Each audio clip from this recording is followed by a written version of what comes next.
So let's get started. For those of you who don't know me, my name is Emma Brown and I'm the founder of Whimble. We are a care tech platform based here in Ottawa, and our goal is to build an Uber-style platform for personal care where people in need of urgent or short-term personal care assistance can access vetted, experienced caregivers on demand. We also partner with event organizers and venues to ensure they offer on-site attendance services as part of their accessibility accommodations for guests, volunteers, and employees with disabilities. So that leads us to introduce my lovely guest speaker, Erica. So to further explore how employers can create more inclusive workplaces for their employees with disabilities, I'm super excited that Erica was open to joining us today for this inaugural episode of Whimble's webinar series. So Erica Carson-Sami is the founder of CARCO Disability Strategies. CARCO is ultimately geared toward making the workforce a more inclusive place for people with disabilities. They provide expert consulting and advisory services to organizations, employers, and industry leaders seeking to strengthen their disability inclusion efforts. Additionally, because she's not busy enough, CARCO supports employees with disabilities to understand, communicate, and advocate for their workplace needs effectively so they can thrive in their roles. I personally first met Erica about a year ago, and I was just immediately struck by her perfectly dry sense of humor and very solid pragmatism to approaching accessibility and inclusion. So I think she's like the perfect person to have this conversation with today because she's very practical. And perhaps she's annoyed by me, but I'm bombarding her with questions and random ideas since we met. Erica, thank you so much for joining us today. Hope you are excited to give this a try and maybe not, hopefully not as nervous as I am. We'll get through. We got this. Is there anything I missed from the introduction that you wanted to mention about the services you offer or your background? No, well written. Thank you. Okay, awesome. So we've broken up our discussion into a few sections, and then I've also given myself a hard cutoff time so we can get to any Q&A questions that come through. We have a few pre-submitted questions, and then Sarah's going to help us monitor the chat for questions at the end as well. But first, I just wanted to start and get us all on a common ground in terms of like a myth-busting exercise, so to speak. I wanted to start by asking you, Erica, as an expert in workplace accommodations, who's met with many different types of employers and employees and with different needs, is there a thing or a common misconception that you hear that you never, ever want to hear ever again from an employer? There's a Taylor Swift song in Oh, my no, head now. that wasn't But intentional. yeah, there are quite a few. And of course, there's that really big myth that accommodating people with disabilities is expensive, when in reality, we know that research tells us that it's more likely to, if anything, cost under $500. Of course, there's exceptions, but a lot of accommodations can be done for no money at all, just thinking outside the box. A lot of people assume it will be too time consuming as a manager, or that this somehow lowers their standards as an organization because their employees with disabilities are somehow subpar. Again, very untrue. We'll go through that more. And this idea that they take a lot more sick days. We see in the research that attendance of people with disabilities is actually quite high compared to their non-disabled counterparts. So Cool. those are the main ones. Amazing. I did not know that the fact about research showing the $500 was like a typical cost. So that's amazing for employers to be aware of and not be scared about going down the accommodation journey. And I also want to add the anecdote of my able-bodied husband, whose number of days off for man colds is like exorbitant. So I can tell you that there's a lot of sick days on the able-bodied side as well. Are there any benefits employees with disabilities that you want to make sure employers are aware of? Because I think there's like this common, I don't know if it's not a misconception, but this common expectation that hiring employees with disabilities is just a good, like socially good thing to do. Mhm. But how does it actually benefit the employer from like a business sense? Yeah, there's this strange notion of it being somehow charitable or like you're doing a good deed, when really you're helping your business. People with disabilities are highly adaptable, which is a skill you need in your workplace, and no matter what you do, we live in a world that is not designed for us, so we need to be able to change and adapt quickly. As I said earlier, we're actually very sorry. I say we as I am a person with a disability. We're very high performers, and that's actually in a lot of research about employees with disabilities. I said we have great attendance and we bring very unique perspectives to the workplace. We see the world in a very different way from a lot of people, and that brings a fresh take to a lot of issues and allows us to be innovative in our problem solving and come up with really creative ways of attacking issues. Also, it's been shown that once someone with a disability finds a good, supportive, and inclusive workplace, they want to stay. So your turnover goes down because they want to stay where they're valued and where people want to see them thrive. It also just boosts staff and morale and work culture. But I would say those are some of the main ones. Yeah. We even see that from our end because when we're doing, for example, home visits with new clients who are people who rely on personal care attendant services, you go into these homes and people have been forced to innovate and become engineers, become tinkerers, become inventors of their own adaptive technologies that fit their own needs. They manage their care, so they already have that people management and time management skill built in as part of the reality of being a person with a disability. So the innovation that we see just in very basic daily activities of daily living, I'm sure translates to massive benefit for the employers. So it's very interesting to hear you say that. The other thing that kind of struck me from what you were saying is we are talking about accommodating employees with disabilities. And I think everybody's becoming more and more aware that roughly a quarter of Canadians identify as having some form of disability.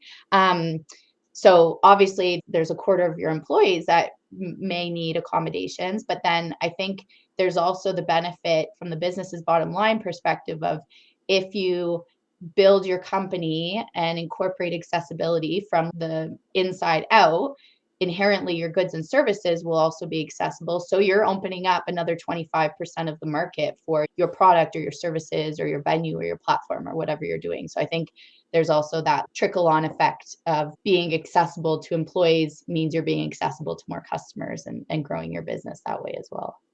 Yeah, I always wonder when I see like a step in front of a store or something. I'm like, I wonder if they know how much they are limiting their own potential revenue. Yes, we also wear clothes. We also brush our teeth. I don't know, that's a random one. But we need to buy things to live. Just, it makes sense. Yeah, for sure. And I think that's a really great point.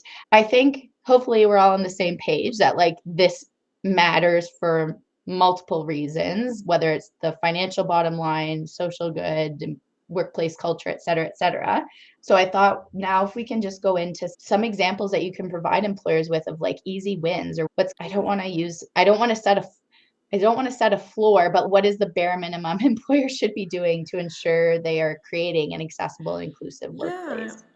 I think what I want to distinguish between is an accessible workplace and an inclusive workplace. You need accessibility to be inclusive, but just because you're accessible doesn't mean you're inclusive. I hope that makes sense. But so if you're fully accessible, but then you're not supporting your employees, you're not checking in to see if their accommodations are working for them, you're not planning things with them in mind. If you're using weird language that alienates them, these are all things that create a culture that feels icky. Yeah, Such a cool term. you do not want to give your employees the ick. One of the things that I've heard come up a lot as well from other employers is, especially in Ottawa, where obviously the federal government is a large proportion of our workforce, I think some employers, especially after COVID, after the peak of COVID, I'll say, when people started going back to the office, a lot of employers said, our accommodation is you can work from home. And I'm just curious what your thoughts are on that. Is that the ultimate solution? Yeah, we learned a lot about flexible work arrangements, which is great for a lot of people, whether you have a disability or not. We all have ebbs and flows in our day that we work better at certain times, but just like anyone else, some people need to be in the office to feel like they're a part of the culture, to feel like maybe it's a more motivating for them to be in an office surrounded by people they collaborate with on a daily basis. Maybe they have a ton of pets at home who, if they stay home, they will end up just like having to go for walks all day. And there's some things are so clearly an issue for anyone, but we just assume it's a solution to a problem that it really just, you need to think of each individual holistically and not in this one size fits all approach. The other thing that I was hoping you could just explain a little bit how it should work is the practice of employee resource groups. Have you seen those effectively used to improve workplace accessibility and inclusion? I've seen them. I see that they bring value in certain months of the year where just disability awareness is heightened. I'm not sure that I've seen that it's led to specific outcomes in terms of heightening accessibility or inclusion, but that doesn't mean it doesn't happen. It could create a sense of community. Oftentimes, it can be very lonely to be an employee with disability, with people not really understanding the barriers that you experience. An employee resource group could be a great kind of community or place to bring some unofficial grievances. But yeah. In terms of the structure of a effective employee resource group, should it include able-bodied allies and managers, or is this meant to be a dedicated space for people with disabilities to have their own space? How would you suggest looking at it? I think it's always great to have a decision maker in the group, whether they're a person with a disability or not. It's always good to have allies, in my opinion. I think when we limit ourselves to just a group of our own people, we might just end up fighting, and we want to make some real change. If you have a decision maker, it's not gonna just eventually fall to the wayside. So I think allies are really good, and we have to start to see accessibility and inclusion as a shared responsibility, not something that, oh, this dedicated accessibility and inclusion person does it, or it only matters to these 5 employees with disabilities. It should matter to everyone because it affects everyone. Yeah, I was approached at an event a couple months ago, to a panel on accessibility at events, and someone came up afterwards and he expressed that he had been handed the responsibility of driving diversity and inclusion initiatives, but he was the newest hire on the team. He had no power, he had no budget. It felt, he expressed his frustration that I do want to affect change and drive initiatives forward, but I've been handed this as just yep, someone's on it, we don't have to think about this anymore. And there was no buy-in from people higher than him on the corporate structure. It doesn't help if you're just a check off a list. For sure. I do want to talk about hiring targets next. I want to get your opinion on those. And before I do that, I want to talk about the recruitment process. Do you mind, Erica, just popping your headphones? They might have come out a little. There's a tiny little crackling. It's not bad. Sometimes when it pops out like a millimeter from your headphone jack, it crackles a bit. But it's not bad. Okay, no, Yeah, like sorry. push her in. Like my ears? Yeah, push them further into your brain, please. Is that better at all? A little bit. It's fine. It's not bad at all. Don't worry. Sorry. Sarah can edit that out. No problem. Good luck, Sarah. No, it's fine. The one thing I wanted to talk about to get into the hiring discussion is what can employers do in the recruitment process in terms of like job descriptions and the application process? How can they make that process more accessible and inclusive?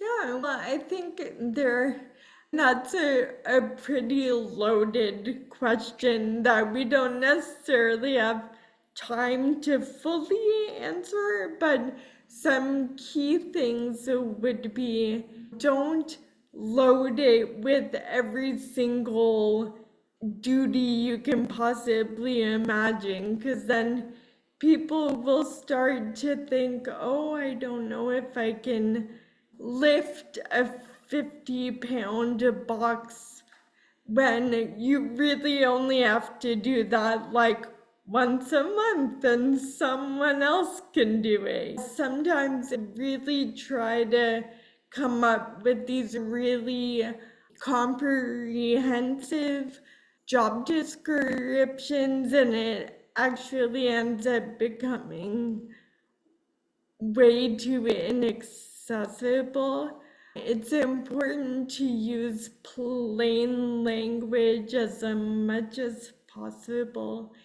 Think of what's actually necessary in the job and not things that are, oh, it'd be nice if they had a car.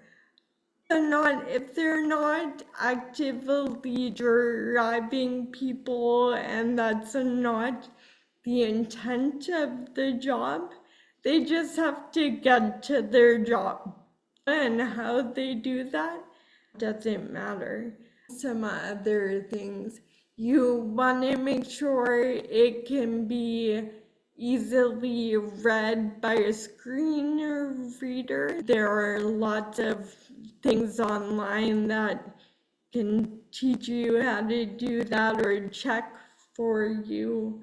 You want to make sure things are just as friendly and easily digestible as possible. You want to have an accommodation statement that you're ready to accommodate people in the recruitment process and beyond. But those are some key ones that I would say. Amazing. I just wrote down add accommodation statement to future job descriptions because I haven't been doing that.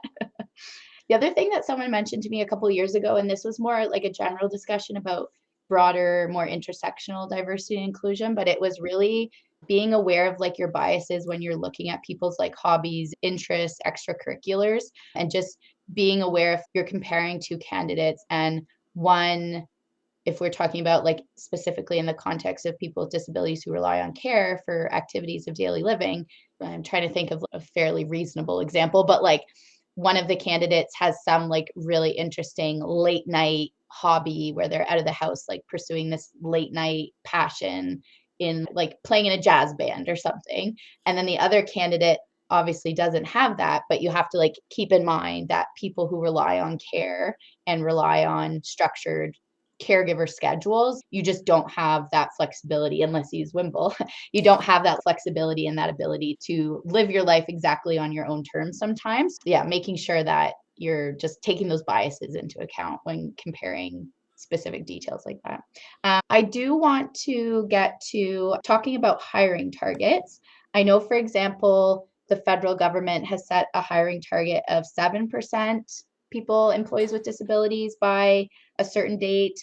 I've seen other large corporations and organizations as part of their corporate sustainability strategies start to set specific targets, sometimes tied to specific sustainable development goals, et cetera. So I'm just curious what your opinion is on setting very specific hiring targets and how you see that affecting accessibility and inclusion in the workplace. Yeah, I have no issues with the idea of having a target. I think if it's going to get more people with the disabilities in the door, then that's great. The issue is if you're not ready to support them, if you don't have the resources to make sure that they are going to be supported, they're gonna have their accommodations, and it's not gonna take weeks for them to get it. These are things you need to consider. Again, it doesn't take a lot of extra time to hire and support someone with a disability, but there are extra considerations. It might take a little bit more time, but just make sure that these things are in place so that people can thrive, because no one deserves to come into a workplace where they're set up for failure because no one's there to give them a helping hand or a little extra care. I feel like the common thread with all of these is don't treat this like a checkbox that you check off once and you can Yep. say, pat on back, done, we're inclusive, I did and it. yeah, back to never thinking about this again. So it's Yeah. a It's journey. a going journey. Yeah. Yeah. Um, are there any other ways that companies can measure their progress on this journey aside from hiring targets? Yeah, so I think a good way to do that is to pay attention to your retention of those employees. Are you getting longer term employees, or are they jumping ship? Of course, it could be a coincidence, but it's not likely if a good percentage are leaving within a short amount of time. That means they're feeling maybe underappreciated, or there's not enough support, or something's inaccessible, and the follow-up to fix these issues isn't there. So if an employer is starting to see these warning signs, call Erica and she'll help you get back on track. Sure. Okay, so in our hiring journey, as an employer, we've recognized that hiring people with disabilities is a win. We've made sure we have the basic supports in place, and we've maybe set hiring targets, but we're making sure that we're actually following through on that and not just ticking a box. So now you've got a team of eager, adaptable, innovative, loyal, value delivering employees. What do we do next to make sure that we're not just ticking that box and moving on? What's like the culture building and the long-term activities that Yeah. can take place? And maybe this question that we just got fits nicely into the journey where Christy is asking about new staff orientation and how to add inclusion awareness into that training, maybe something better than just reading policy and procedure manuals. He's Yeah. asking, do you have any experiential activity ideas? So maybe we can start at building the culture from new staff and then long term. Yeah, onboarding is tricky because you saw a lot of people coming into companies during the pandemic. They were just thrown documents to read or given like links to do trainings, and that had its time and its purpose when we were all floundering and facing very big issues. I think it's important always to do some sort of disability awareness training. A lot of people like to do a day in a wheelchair. I'm not a fan of those. I don't think they're an accurate portrayal of the experience and may actually have the opposite impact, because you might still be able to use your arm to open a door and get through, whereas another person might not. So I don't really love those types of hands-on exercises, but I think any type of training where you're getting people with disabilities to share their experiences, getting an eye-opening look at what happens for a person with a disability when they wake up in the morning and get to the office, and everything that's involved, not just from the moment they're in the office, but like the whole experience can be very eye-opening. I hope that answers your question. The only experiential activity that I feel like would be really valuable to someone is spend a day on paratranspo or paratransit or whatever is available in your city and Yeah, try to get through, yeah, try to get to work on time, try to get picked up from work on time, try to get to your yeah. dinner plans on time, make sure everything's Try to booked. do multiple things Yeah. in a Yeah, day. that would be a Yeah, reality check, I think, for a lot of people. The other thing that I was also thinking of, as in terms of both good for the business and good for the team, would be with Whimble, we do a lot of customer discovery, user experience calls where we invite our customers or prospective customers to interact with our platform or our designs for the platform. We are constantly asking people for feedback. So that could be something that new hires could get involved in, is in that customer discovery process, because it'll help them familiarize themselves with your good or your service, your product, and it'll also help them recognize where the barriers are and hopefully get yeah. some thoughts developing on how to address those barriers that adds value to the business, but also just makes more generally aware of the realities of trying to interact with these different goods and services with different needs. Okay, Yeah, and I think, oh, you want to move? we're still No, running out of that's time, so I'm fine. just trying to be conscious of that. The one other thing that I did want you to highlight, because I think it's so important, is if you could just talk to employers about what they should be considering, a quick overview of what they should be considering when it comes to team building exercise, annual corporate retreats, Yeah. like those types of events that are really critical to culture.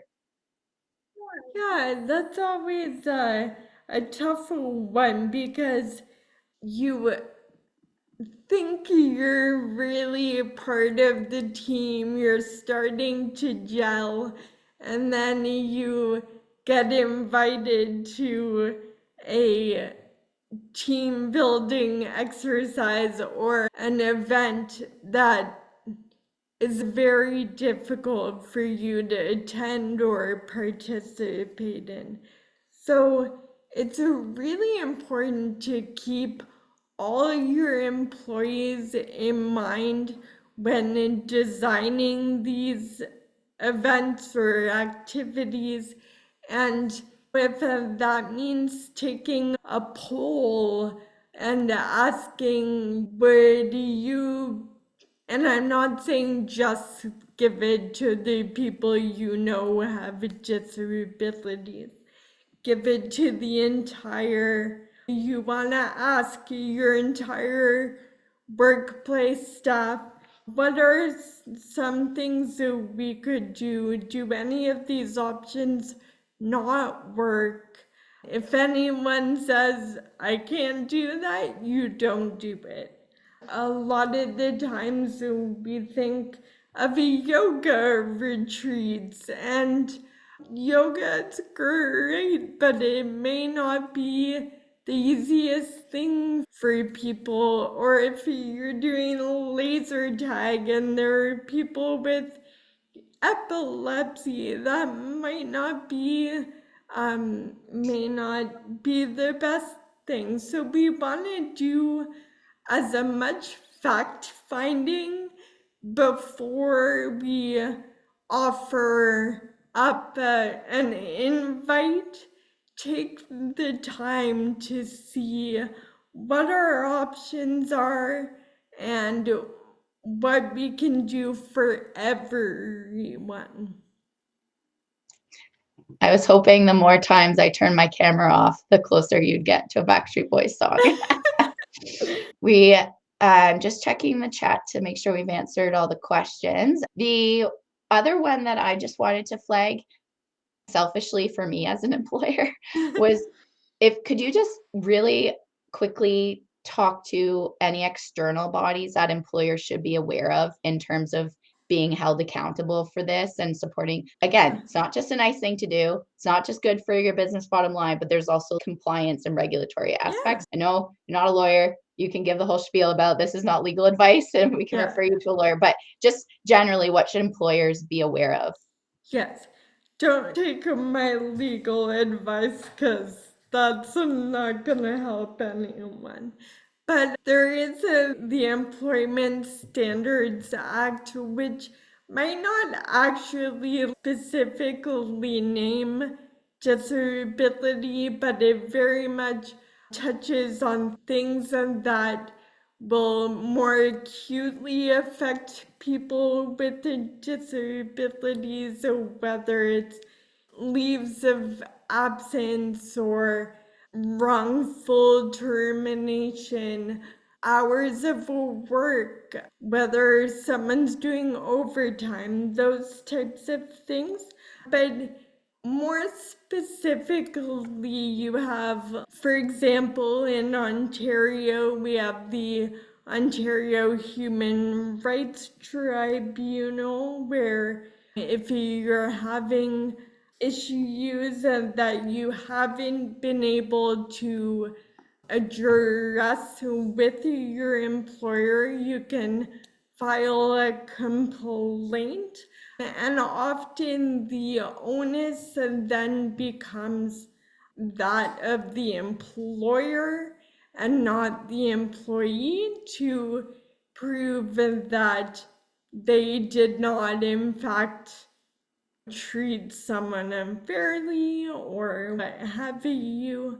So there are things in place, and there are different acts, the duty to accommodate to the point of undue hardship, these types of things. So it's not a free for all. You can't just do what you want. And yeah. I think that's really good you actually explained this to me a little while ago, that if it gets to the point of a human rights complaint, the employer is guilty until proven innocent, and the burden is on the employer to prove that they are innocent. So again, when you're having those conversations with the decision makers around, oh, we don't have time or money for this, and it's, do you have time or money to deal with a human rights complaint? And the other comment that came up on a panel we did together a few months ago was someone said, what if I think he was from a hotel related organization, and he asked, like, a lawyer has warned us that if we do something like we put in new equipment and the equipment fails and someone gets injured and sues us, we are then having to deal with that. And at the time, I think we all just went, it doesn't really feel like a good enough excuse to not do anything. But I think understanding this guilty until proven innocent burden really makes it clear that, would you rather tell the public and tell all your customers that you're dealing with a legal issue because you tried something and it didn't quite work, but you're going to improve it and you are trying to be more accessible and inclusive? Or do you want to tell people that you're the subject of a human rights complaint because you didn't even try it in the first place? So I think as business owners and managers, you have to make that risk analysis as well. Okay, we're so far out of time, so I'm going to cut us off there. But this was amazing, Erica. Thank you so much for sharing this with us. I feel like everyone on this call is probably going to have about 1 million follow-up questions. So Sarah is popping contact information in the chat. Thank you, Sarah. We're also going to send a follow-up email to everybody so you can find Erica, learn more about her training courses she offers, her consulting services for both the employer or the employee who needs assistance advocating and coming up with a plan. And yeah, we welcome any feedback, and we'll keep you posted on our topic for our next session. Is there anything else you want to add, Erica, before I wrap this up? No, Okay. that's great. Feel free to reach out. Thank you so much for joining me today, Erica. I really appreciate it. Thanks, everyone. Take care.